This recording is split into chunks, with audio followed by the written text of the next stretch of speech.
Okay, so we will discuss illustration number 11 now. It is more or less same only. The questions are more or less same only. We have already seen all the journal entries, that is all the possible journal entries that comes in the exam or which is a part of non-integrated cost accounting system. The Neha Manufacturing Limited opens the costing records with the balances as on 1st January 2017 as follows. Okay, ये इनके balances हैं. Store ledger तो आपको पता है material को बोलते हैं work in progress. Finished goods production मतलब factory overheads को production overheads बोलते हैं. Administration, selling and distribution and general ledger adjustment account. So we have already seen all these. ठीक है, opening balance दिया है. दैट मीन्स क्लोजिंग बैलेंस भी आएगा, मतलब जब ये अकाउंट क्लोज होंगे तो इनका क्लोजिंग बैलेंस आएगा. ठीक है, तो जहां जहां पे आपको ओपनिंग बैलेंसेस दिख रहे हैं वहां पे आपको क्लोजिंग बैलेंसेस आएंगे. ठीक है, तो ये ध्यान देना है. Okay, the following are the transactions for the year ended 31st December 2017. तो ये ट्रांजेक्शन है आपके, यहाँ से आपको जनरल एंट्रीज शुरू करना है. ठीक है, so what is the entry for material purchase? Sir, store ledger control account debit to general है ना sir? General ledger adjustment account. ठीक है, okay. So material is coming in और वो स्टोर में जाएगा, तो store account debit to general ledger adjustment account, because हम लोग कैश और बैंक वर्ड यूज नहीं कर सकते. Okay, that's good. Material issued to jobs. Jobs का मतलब क्या होगा यहाँ पर? Work in progress. Work in progress होगा. Very good. तो एंट्री क्या होगी फिर? मटेरियल आपका जॉब में, पर स्टोर आपका जो है वो वर्क इन प्रोग्रेस में जा रहे हैं. So what should be the entry? Work in progress account debit to store ledger control account. Very good, very good. ठीक है, now material is issued for work maintenance. ये क्वेश्चन हमने किया है क्या ऑलरेडी? नहीं, 11 है ना, 10 तक की किया हमने अब तक. ओके, चलो. Maybe the question is not, maybe question is modified to a little. I think बहुत सारे चेंजेस नहीं है इसके अंदर. We have already seen most of the entries. Okay, material issued to work maintenance. Work maintenance के लिए material गया, तो what do you mean by work maintenance? Factory, correct. Okay, so आपका स्टोर इज गोइंग टू, हाँ, store is going to factory. So entry क्या होगी आपकी? Factory overheads account debit to store ledger control account. Okay, very good. Now store is going to administration office. Store means Office and material. administration overheads account debit to store ledger control account. Correct. Now material is going to selling office. Selling and distribution overhead account debit to store ledger control account. Very good. Okay. Now wages में आपके पास productive है और non productive है. What do you mean by productive wages? Direct wages. Direct wages को productive wages भी बोलते हैं. That was there in the syllabus in last year. Cost sheet में आपने पढ़ा होगा. ठीक है, productive wages और direct wages, direct labor, ये सारे terms जो होते हैं सेम होते हैं. Non productive, indirect, ठीक है, तो ये सारी चीजें आपको सेम है. सो डायरेक्ट वेजेस जो है, आप इसके लिए दो एंट्री पास करेंगे. फर्स्ट इज पहले उसको पेमेंट की, तो वेजेस टू जनरल लेजर. वैसे ही आप नॉन प्रोडक्ट के लिए, नॉन प्रोडक्टिव के लिए भी सेम एंट्री पास करेंगे, या कंबाइन करके पास करना है तो आप कंबाइन करके पास करेंगे, बिकॉज एक ही एंट्री आपको पास करनी है. ठीक है, productive wages will be going to work in progress, non productive wages will be going to factory. Okay, so जब आप प्रोडक्टिव वेजेस को चार्ज करेंगे तो WIP to wages, non productive को चार्ज करेंगे तो फैक्ट्री टू वेजेस. ठीक है, ये हमने ऑलरेडी कई बार एंट्रीज, बहुत मतलब almost all the question at this entries. ठीक है, ये भी हमने डिस्कस कर लिया. Transportation expenses for incoming material means carriage inward है ये. ठीक है, इनकमिंग मटेरियल के लिए किया है आपने, so it is a part of store. Correct. Entry क्या होगी? This expenses is a part of store. So it should be like material purchase. जैसा material purchase की एंट्री है वैसी कैरेज इनवर्ड की भी आएगी बेटा. ठीक है, ओके, बोलो अभी.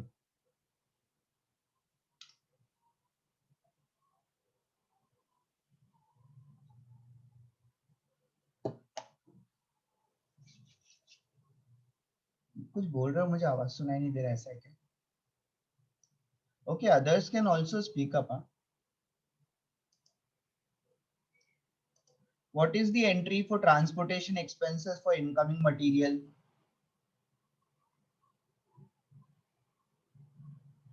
सर डेबिट में स्टोर लेजर कंट्रोल अकाउंट होगा क्या? हाँ हाँ. Store ledger control account debit to material आ रहा है तो नहीं, स्टोर मटेरियल आ रहा है इसीलिए स्टोर है. ठीक है, it will be added to store only. It is an expenses, तो आपके पास से कैश जाना चाहिए. ठीक है, so in that case. General ledger adjustment account. हाँ, तो इसीलिए मैंने बोला मटेरियल परचेज और ट्रांसपोर्टेशन एक्सपेंसेस और carriage inward on incoming material, ये दोनों की एंट्री सेम होगी बेटा. स्टोर टू जनरल लेजर, इसकी भी वही है, स्टोर टू जनरल लेजर. ठीक है, okay. Let me know if this is clear, क्योंकि यहाँ पे आके सब साइलेंट हो गए थे, जबकि same entry was there in the previous question. तो अगर इनकमिंग मटेरियल के लिए आपको हुआ है एक्सपेंसेस, सो मटेरियल टू आपको जनरल लेजर लेना है. It's a part of material only. ठीक है, it's a part of store. ठीक है, तो स्टोर इज कमिंग इन और उसमें एक्सपेंसेस हुआ है, तो it will be added to store only. ठीक है, लाइक प्रीवियस ईयर में आपको याद है carriage inward was added to material only. ठीक है, okay. Production overhead incurred,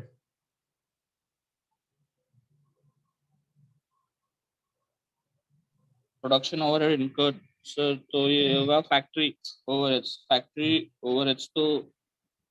overheads account debit to general ledger adjustment account. Okay, ठीक है. और एब्जॉर्ब हुआ है तो कहाँ पे एब्जॉर्ब होगा production overhead? Production overhead absorb production sir overhead वो एब्जॉर्ब कहाँ पे? WIP में होगा ना. हाँ. WIP control account debit to production production factory overhead account. और एक चीज याद रखो कि यहाँ पे प्रोडक्शन ओवरहेड यूज किया, आपको भी प्रोडक्शन ओवरहेड यूज करना है, फैक्ट्री यूज करने की जरूरत नहीं है. ऑल्दो आप फैक्ट्री यूज करो, प्रोडक्शन यूज करो, it is one and the same. But when it comes to words, तो आप वर्ड्स को प्रॉपर्ली वैसे ही यूज करो जैसा दिया हुआ. ठीक है, प्रोडक्शन ओवरहेड ऊपर दिया है, आप देखो यहाँ पे, see here they have given production overhead, तो इसीलिए वो बार बार प्रोडक्शन वर्ड ही यूज कर रहे हैं. ओके. एडमिनिस्ट्रेशन ओवरहेड इनकर्ड, अभी आपका ऑफिस एक्सपेंसेस आपका इनकर हुआ है, तो कोई भी एक्सपेंसेस इनकर करने की एंट्री है कि पर्टिकुलर एक्सपेंसेस को आप डेबिट करो और क्रेडिट करो जनरल लेजर. ठीक है, सो आपका office and administration expenses account debit to general ledger होना चाहिए. Okay. Now office and administration overhead है जो एब्जॉर्ब हुआ है किसको? फिनिश गुड्स को, है ना, इधर पे क्लियरली दिया है.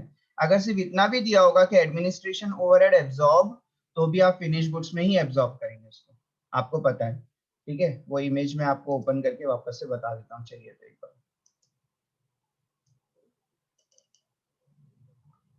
ठीक है, देख लो एडमिनिस्ट्रेशन ओवरहेड कहाँ पे एब्जॉर्ब होगा? फिनिश गुड्स में, बट यहाँ पे क्लियरली दिया है तो टेंशन नहीं है.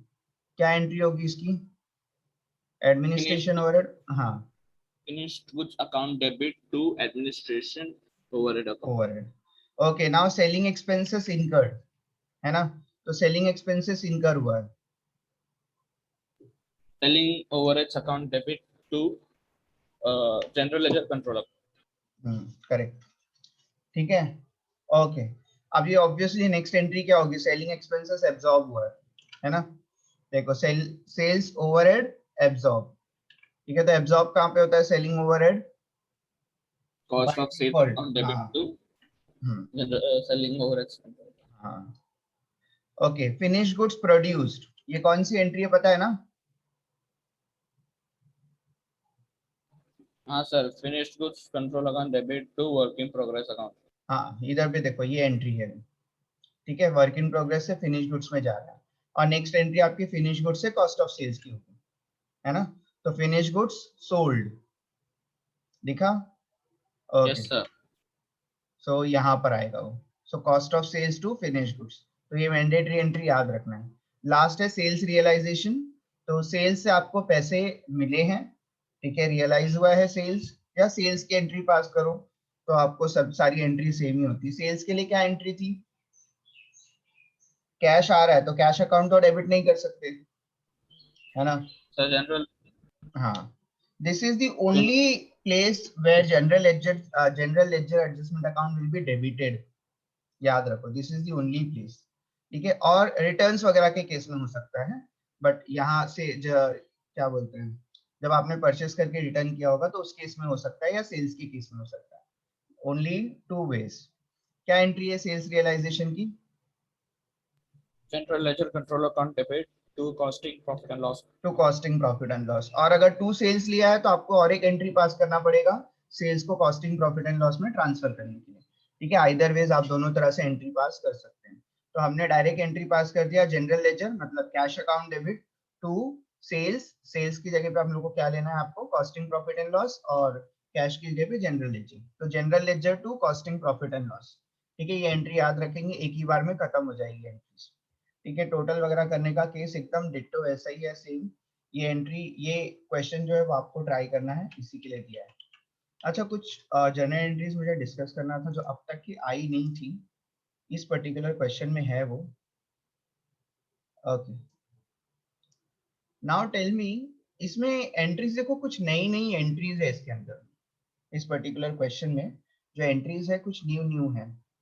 ठीक है, ओके, तो मैं पहली एंट्री से स्टार्ट करता हूँ। We will discuss all these entries, they are new only. ठीक है, मतलब अलग तरीके से इसको फ्रेम किया है, कुछ न्यू नहीं है। आपको सेम इसी तरह से क्या करना है, उसको आंसर करना है। ठीक है, इस चार्ट को मैं थोड़ा सा मॉडिफाई करूंगा।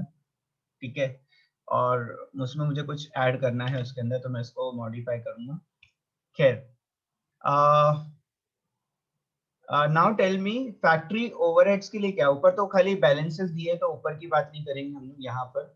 ये क्वेश्चन को मैं स्निप करके पहले भेज दूँ, अदरवाइज ये रह जाता है, क्वेश्चन मेरे स्क्रीन पे ही रह जाएगा, आपके पास पहुंचेगा ही नहीं। अब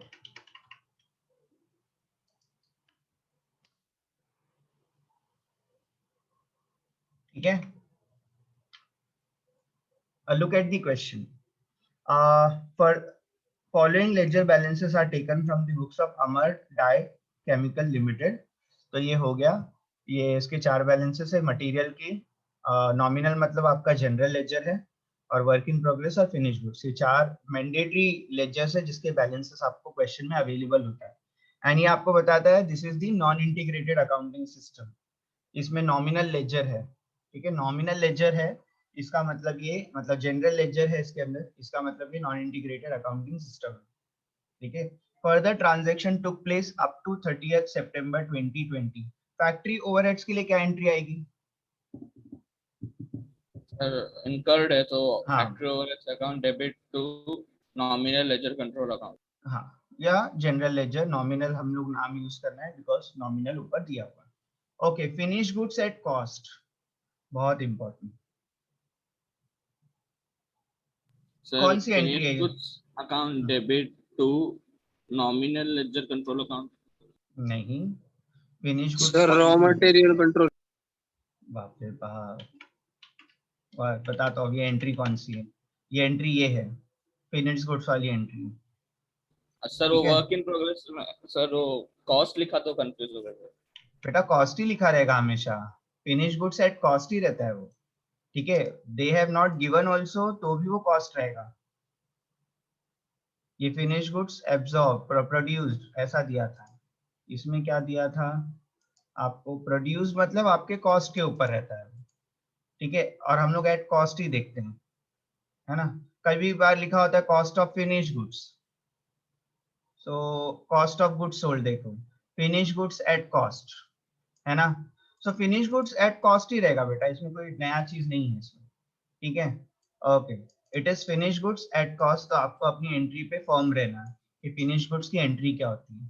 finish goods account debit to work in progress, और फिनिश गुड्स हमेशा कॉस्ट पे रहेगा, सेल्स पे नहीं हो सकता, अगर सेल्स पे है तो वो ये वाली एंट्री बोल रहा है आपको। ठीक है, तो ध्यान देना, ये कॉस्ट है, ठीक है, और ये कॉस्ट ऑफ गुड्स सोल्ड, तो एटलीस्ट दोनों ही कॉस्ट पे रहता है, लेकिन अगर ऐसा कुछ दे रहा है क्वेश्चन में तो सेल्स वाला पार्ट तो ये होता है ना आपका। ओके, तो समझ में आ गया ये एंट्री आपकी finish goods to WIP। Okay, raw material loss, raw material loss, तो इट्स अ फिर ये लॉस। सर ये रिटर्न आएगा ना, तो store ledger control account debit to work in progress account. Very bad. Loss के केस में कौन सा अकाउंट डेबिट होते हैं, चल जल्दी बता। हाँ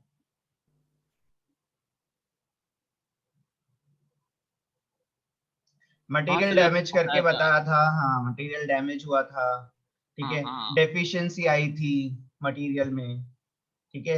लॉस बाय फायर है मटेरियल का, लॉस बाय थेफ्ट है, रिजेक्शन है, ठीक है। ये सारी चीजें क्या है, लॉस है। तो लॉस के केस में costing profit and loss account debit होना चाहिए, ठीक है। तो material loss means costing profit and loss account debit to. अब ये क्या है, मटेरियल है, तो कौन सा अकाउंट आएगा यहाँ पे, मटेरियल ही आना चाहिए, मतलब रॉ मटेरियल ही आना चाहिए। So raw material control account हाँ, हो जाएगा। Raw material control. तो if it is a loss, loss means costing profit and loss account debit to raw material, है ना। इसलिए मैंने बोला था इसमें कुछ एंट्रीज जो है वो न्यू तो नहीं है, एक्चुअली मैंने आपको बताया रॉ मटेरियल लॉस की एंट्री क्या होती है।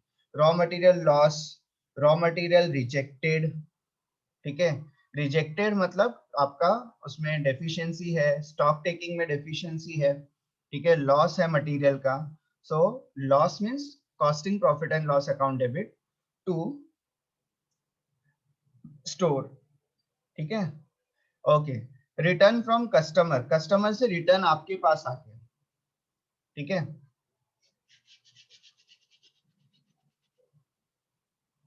अरे बोलो। सर कस्टमर से रिटर्न आया तो फिर हाँ कस्टमर तो डेप्टर होता है ना सर। हाँ, तो जैसे हमारा इसमें सेल्स में होता है डेप्टर से आना, तो उस हिसाब से वो भी डेबिट जाएगा ना सर, ये नॉमिनल लेजर कंट्रोल अकाउंट। अच्छा nominal ledger control account debit बोल रहे हो, ठीक है। सर रिटर्न फ्रॉम, नहीं नहीं, रिटर्न फ्रॉम कस्टमर तो ट्रांजैक्शन नहीं है, वो मटेरियल रिटर्न कर रहा है। अच्छा, हाँ आपने जो सेल किया था वो रिटर्न कर रहा है वो। हाँ तो फिर नहीं, फिर नॉमिनल नहीं आएगा क्योंकि कैश ट्रांजैक्शन नहीं है। अच्छा ओके, तो मैं अभी आपको क्लू देता हूँ। This is sales return, this is sales return, return from customer मतलब सेल्स रिटर्न। वो चल उल्टा हो जाएगा ना sir, costing profit loss account debit to to general, हाँ नॉमिनल, ठीक है। नॉमिनल मतलब लेजर। चलो मैं एक्सेल में आपको बताता हूँ कि किसका उल्टा हो गया, सेल्स का उल्टा हो सेल्स का उल्टा बोल दिया मैंने, क्योंकि सेल्स रिटर्न बोला था अपने, गया। मैंने हाँ, सेल्स का उल्टा बोला। तो रिटर्न फ्रॉम कस्टमर क्या होता है, सेल्स रिटर्न ही होता है ना। रिटर्न टू सप्लायर क्या होता है, परचेज रिटर्न होता है, परचेस। ठीक है। ओके, तो सेल्स के केस में एंट्री क्या थी, प्रॉफिट था इसलिए कैश आ रहा था, या फिर डेटर था तो general ledger to costing profit and loss, है ना। अब इसको उल्टी कर दो एंट्री को,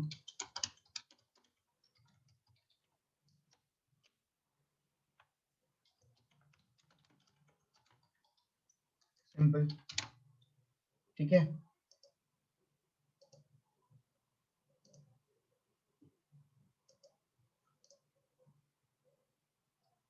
कोई doubt. No sir. So sales और फिर सेल्स रिटर्न या रिटर्न फ्रॉम कस्टमर। अच्छा ये बहुत इंपॉर्टेंट है, रिजेक्शन ऑफ WIP, ये इससे मिलता जुलता है, मटेरियल लॉस से मिलता जुलता है rejection of WIP।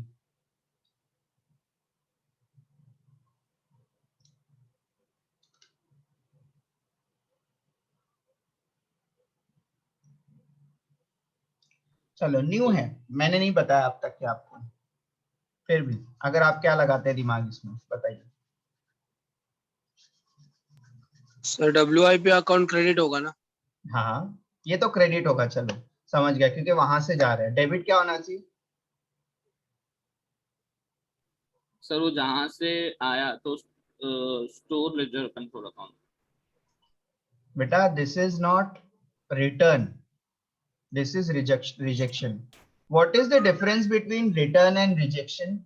Okay, when you are not using the material, you have returned it to store so that you can use it in a future, है ना? इसका मतलब return होता है. Rejection का मतलब क्या होता है? The particular item is not suitable for production. Sir फिर वो लॉस हो गया तो हाँ. Costing profit and loss. Costing profit and loss account debit to WIP. ठीक है, तो मैंने भी एंट्री पहली बार ही देखा है टू WIP, है ना? यही है 880. ठीक है, एकदम थोड़ा सा दिमाग लगाएंगे समझ में आ जाएगा. Rejection is a loss. ठीक है, रिटर्न लॉस नहीं होता है. रिटर्न के लिए आपको जो पहली वाली एंट्री थी उसकी अपोजिट पास कर दो. ठीक है, तो हो जाएगा. अच्छा, ये एंड में आ गया रॉ मटेरियल परचेज, बट ये कॉमन एंट्री है हमारे लिए. रॉ मटेरियल परचेज मतलब स्टोर टू जनरल लेजर, है ना? बराबर है. ओके, वेजेस की दो एंट्री है. वेजेस पेमेंट होगा और वेजेस एलोकेट होगा जैसे नॉर्मली होता है, बट यहाँ पे डायरेक्ट और इनडायरेक्ट का नहीं केस है. यहाँ सर पे बोलो सर रिजेक्शन ऑफ WIP बताओ ना सर एक और बार. बेटा. रिजेक्शन का मतलब क्या होता है?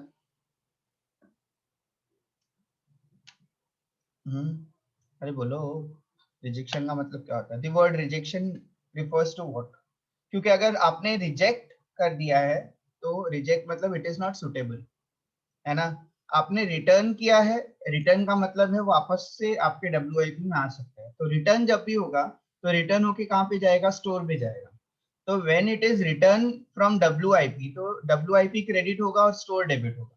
व्हेन इट इज रिजेक्शन, ठीक है, रिजेक्शन अगर है तो रिजेक्शन इज अ लॉस. ठीक है, आपने WIP में होता है ना, क्या नाम है आपका, कोई प्रोडक्ट खराब हो जाता है, बनते बनते खराब हो जाता है, तो आप उसको रिजेक्ट कर देते हैं.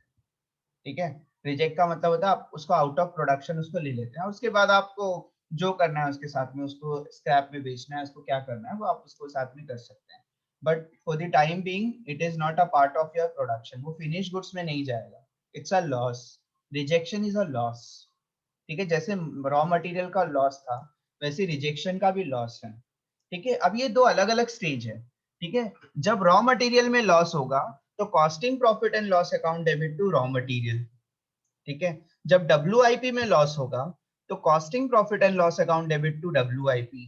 ठीक है, व्हेन फिनिश गुड्स में लॉस होगा तो इसकी क्या एंट्री पास करेंगे? चलो बोलो. चलो मैं आपको एक एंट्री देता हूँ, लॉस ऑफ फिनिश गुड्स. चलो, costing profit and loss account debit to finished goods. समझ में आया क्या? समझा ओमकार? Yes sir. हाँ, ठीक है. तो rejection is a loss, it is not return. Return का मतलब अलग होता है. रिटर्न होगा तो आप ये वाली एंट्री पास करेंगे. ठीक है, रिटर्न होगा तो स्टोर में जाएगा. When it is rejected, rejected मतलब the particular item is not suitable, तो आपको उसको डायरेक्ट बाहर लेना पड़ेगा प्रोडक्शन के. आप स्टोर में नहीं लेके जा सकते उसको. ठीक है, इट्स अ लॉस. लॉस यहाँ पे भी हो सकता है, यहाँ पर भी हो सकता है, यहाँ पर भी हो सकता है. मटेरियल की लॉस की बात करो. whenever there is a loss, costing profit and loss account debit to material. अगर मटेरियल में लॉस हुआ है तो costing profit and loss account debit to work in progress. अगर वर्क इन प्रोग्रेस में लॉस हुआ है तो, या रिजेक्शन वगैरह है तो. ठीक है, और अगर फिनिश गुड्स का है तो costing profit and loss to finish goods. तो पर्टिकुलर आइटम में आप क्या करेंगे? उसको निकाल देंगे. रॉ मटेरियल परचेज की entry is not something very old आपके लिए, एकदम sorry, not something very new. तो आप ये एंट्री पास करेंगे उसके लिए. स्टोर मतलब मटेरियल टू जनरल लेजर. तो ये एंट्री के ऊपर मैं नहीं दे रहा आपको गौर. वेजेस और उसका एलोकेशन, इसकी दो एंट्री आएगी. वेजेस की दो एंट्री आती है. ठीक है, कौन कौन सी एंट्री आएगी? पहले वेजेस पेमेंट की एंट्री करेंगे. हाँ sir, wages account debit to general ledger control account. Very good. General ledger या फिर नॉमिनल लेजर यहाँ पे यूज होगा. ठीक है, और उसके बाद इसका एलोकेशन भी है. ये बोल रहा है एलोकेट करने WIP में, मतलब ये डायरेक्ट वेजेस है. ठीक है, तो इनडायरेक्टली बोला, इनडायरेक्टली बोला है. इससे पहले इनडायरेक्टली बोलता था डायरेक्ट वेजेस, तो हम लोग उसको एलोकेट कर देते. ठीक है, अभी इन्होंने डायरेक्टली बोला है कि बाबा ये एलोकेट टू WIP. तो क्या एंट्री आएगी? WIP control account debit to wages account. Okay. Cost of goods sold मालूम है कौन सी एंट्री है? Cost of goods sold, yes है सर. ना? Cost of sales cost account of debit. Sales to finish goods. ठीक है, और क्या न्यू है? Material given for production. अरे एकदम नया वर्ड यूज किया है, गिवन फॉर प्रोडक्शन। ये देखो, मटेरियल प्रोडक्शन में जा रहा है ऐसा बोल रहा है। ठीक है, आपने मटेरियल प्रोडक्शन के लिए दे दिया, that is the simple meaning. So production का मतलब क्या होता है? WIP। WIP। Okay, so WIP account debit to material, correct है? कोई डाउट इसमें? ओके, सो लास्ट वाले में जाएंगे, देखते हैं ये वाला जो आइटम है, ये तो इसके वर्ड्स ने ही मेरे को कंफ्यूज कर दिया। ठीक है, मतलब ये लिखा ही इस तरह से था कि नया तरीके से लिखा हुआ था, रॉ मटेरियल क्रेडिटर। और ये आप मानेंगे ये क्वेश्चन है ना, तो इससे पहले भी देखो 2 बार एग्जाम में पूछा हुआ है, इससे पहले ही है वो, हमारे क्वेश्चन से पहले आगे पीछे कहीं तो है। यहाँ पे आप देख रहे हैं वर्क इन प्रोग्रेस रिजेक्टेड, ठीक है, बस नहीं एक ही था इसमें आइटम। और यहाँ पे देखो पूरा डिट्टो क्वेश्चन दिख रहा है, यहाँ पे भी दिया है WIP रिजेक्टेड, ठीक है, इन्वेंट्री लॉस, ठीक है, credited by supplier, same question है ये।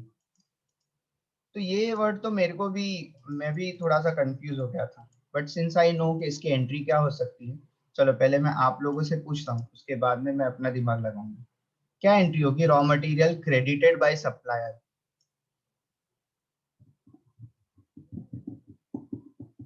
This is not material purchase, हाँ,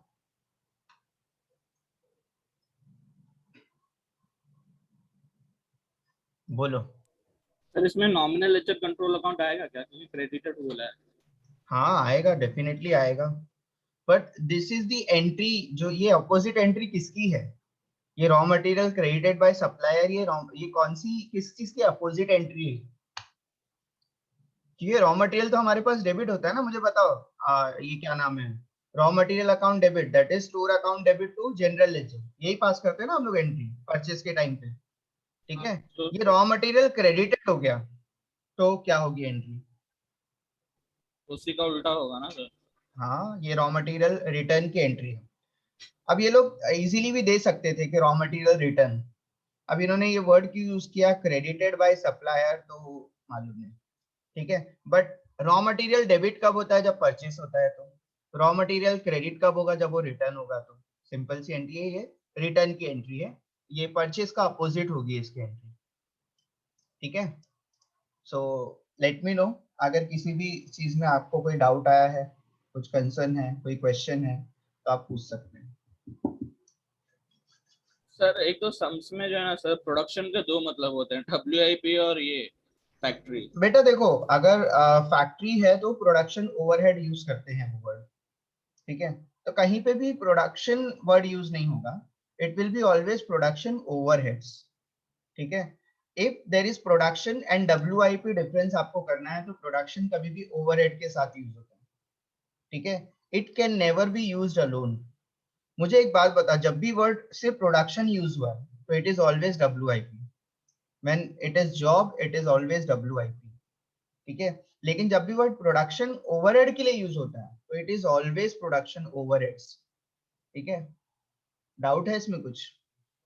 नहीं सर, क्लियर है। हाँ, एकदम क्लियर होना चाहिए, क्योंकि word production can not be, अगर आपको प्रोडक्शन ओवरहेड्स के लिए यूज करना है, so they can never give you word production, production नहीं दे सकते हैं, they will always give you production overheads. ठीक है, और प्रोडक्शन एक्सपेंसेस, तो वो क्लियरली आपको देंगे, इतना कंफ्यूजन नहीं हो सकता बेटा इसके अंदर। ठीक है, और अगर उन्होंने डायरेक्टली दिया है something is applicable to production, production is WIP। ठीक है, and if something is applicable to production overheads, तो प्रोडक्शन ओवरहेड्स होगा। So production overheads will never be used alone. तो आप इतना डाउट ही मत रखो अपने पर कि सर ये प्रोडक्शन का मतलब प्रोडक्शन ओवरहेड है या WIP। It is always WIP, whenever it is alone production, it is always WIP। ठीक है, आप इससे पहले के भी जितनी भी जगह पे आप जाके देख लो, the word only production is used, हम लोगों ने हमेशा WIP ही लिया। ठीक है, जॉब, प्रोडक्शन, बैच, ठीक है, ये सब वर्ड जो होते हैं, it is related to production, that is WIP। ठीक है, either they will use the word production और WIP। लेकिन जब प्रोडक्शन ओवरहेड्स की बात आएगी तो दे will always use production overheads, ठीक है, वहां पे कोई कंफ्यूजन मत रखो बेटा, ओवरहेड्स इज डिफरेंट, ठीक है। हाँ, अल्टीमेटली प्रोडक्शन ओवरहेड जो है वो WIP का पार्ट होता है, ठीक है, प्रोडक्शन ओवरहेड का जो टोटल होता है WIP में ही जाता है, इसमें कोई डाउट ही नहीं है कि फैक्ट्री एक्सपेंसेस सारे WIP को चार्ज होते हैं, but it is charge indirectly, directly charge नहीं होते हैं, ठीक है। तो अल्टीमेटली जब टोटल होगा, तो मैंने आपको क्वेश्चन पूछा कि सर प्रोडक्शन ओवरहेड कहाँ पर जाएगा, तो अल्टीमेटली वो WIP में ही जाने वाला, वो कहीं और नहीं जाने वाला। Production overhead are always applied, allocated, absorb और चार्ज टू WIP, ठीक है, ये एकदम सीधी सीधी सी बात है। ओके, ये हो गया डन। तो मैंने अपना नॉन इंटीग्रेटेड आज के हिसाब से हमने कंप्लीट कर लिया। There is suppose to be a test in your fourth lecture. Fourth lecture में नहीं हुआ तो मैं लेक्चर को थोड़ा सा मतलब लेने के बाद आपको टेस्ट लिंक में दे दूंगा, आप टेस्ट लिंक उसको क्या कर सकते हैं, आंसर कर सकते हैं, ठीक है। Okay, so if there is no doubt we will leave. मेरे ख्याल से अटेंडेंस हो गया होगा अब तक के, शायद मिल भी गया हो, पता नहीं, नहीं अटेंडेंस नहीं मिला, मैं इतना ओवर कॉन्फिडेंट हो गया। एलेक्स क्या स्टेटस हो है? गया सर। हो गया, ठीक है, चलो।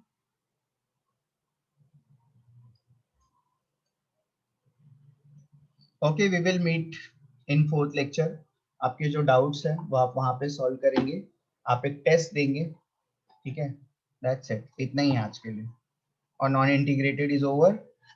फिर हम लोग नेक्स्ट वीक से वापस से टैक्स पे जाएंगे, एटलीस्ट 2 चैप्टर कंप्लीट करेंगे नेक्स्ट वीक में।